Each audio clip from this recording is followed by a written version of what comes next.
Bonjour, Monsieur Patrick. Bonjour Abdelmajid. Comment vous avez l'idée la première fois de venir à Tata?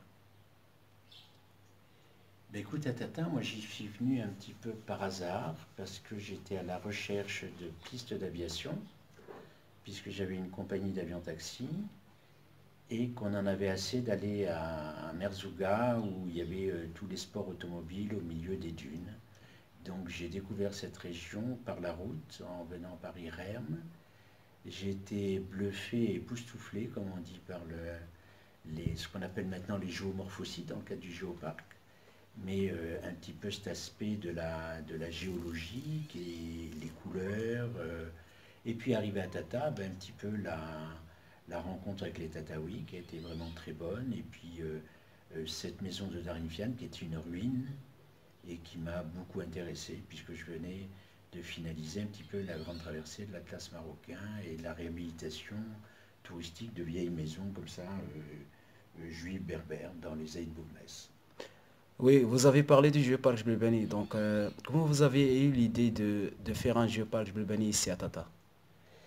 Ben, en fait, le géoparc Belbani, moi je suis représentant un petit peu de l'État, enfin en tout cas dans le cadre des conseils régionaux de tourisme de la région Guelmi-Mesmara. Donc Tata faisait partie de cette région. Il s'avère que la vision 2010-2020, mon inclusion par l'administration au sein de la CNT, la Confédération nationale du tourisme, et puis de la Fédération nationale d'industrie hôtelière, on a eu à se poser des questions sur le devenir des provinces du Sud, et touristiquement, il fallait trouver des solutions puisque la plage blanche, Jbika ne marchait pas. Donc à partir de là, après avoir fait l'étude des provinces du Sud, il s'avère que la voie royale, moi ce que j'ai appelé la voie royale des oasis, qui passait par Tata, faisait que on tombait sur une unité qui était la chaîne du Jbel Bani, qui allait de Zagora jusqu'à Tantan, et une identité de population historique, etc., qui a permis d'envisager l'idée du géoparc Jbel Bani, qui a été mise en place en fait à partir du Moussem Ikabarn de novembre 2012. Voilà. Oui, pour vous, quelle est la valeur ajoutée du géoparc Jbel sur les 9 provinces?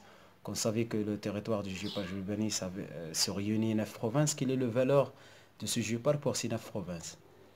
Ben, d'abord, ce qu'il faut prendre en compte, c'est que l'union fait la force. Donc dans tous les cas, le fait d'avoir 9 provinces et d'avoir une identité, c'est de tomber sur un marketing territorial, sur ce qu'on appelle l'intelligence territoriale également, mais aussi la mutualisation des efforts.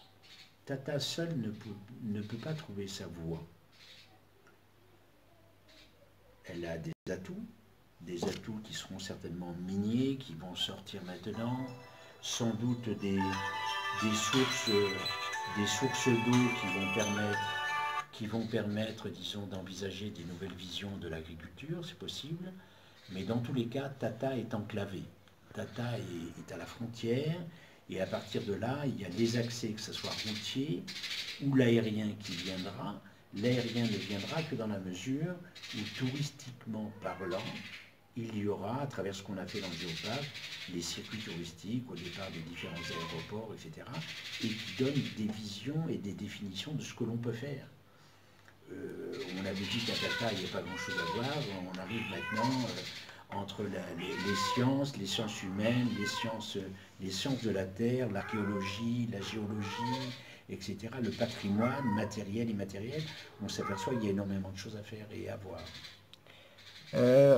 Donc en parlant de ça, quel est votre message pour les jeunes de Tata? Ben, les jeunes des Tata, avant toute chose, c'est d'y croire.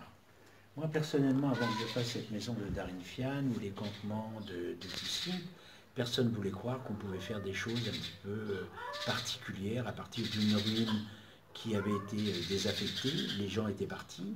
Donc on a fait un établissement maintenant qui est reconnu dans le monde entier. Il y a plus de 90 pays qui sont venus dans cette maison. Les gens y viennent, y reviennent. On est là, nous, depuis pratiquement 18 ans maintenant qu'on travaille. Il y a des gens qui sont venus jusqu'à 12 fois ici à Darenfian, donc c'est faisable.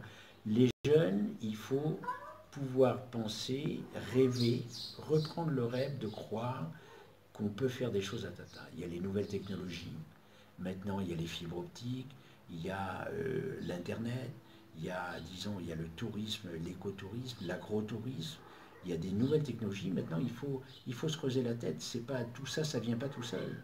Alors, soit les jeunes vont rester à attendre, soit on leur donne des filières. Donc nous, c'est le cas. Le Géoparc Velbany, on est et on s'engage à dire que pour les jeunes, il y a plein de choses à faire, pour peu qu'on nous laisse démontrer par des projets pilotes que beaucoup de choses peuvent se faire, disons, dans des choses qui sont admissibles culturellement parlant, financièrement parlant, administrativement parlant, sachant que l'État a mis beaucoup d'outils.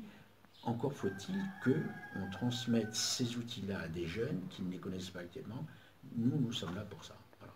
C'est bien. Donc on part vers la vie personnelle. Est-ce que vous pensez à se marier une autre fois? Euh, Avec une femme de Tata, avec une peut-être. femme de Tata, j'adore les femmes de Tata et j'adore les femmes en général. J'ai 3 grandes filles. Sincèrement, c'est mon épouse est décédée il y a 2 ans. C'est pas ma problématique pour l'instant. Je dirais, voilà. Merci. Merci à vous aussi, Patrick.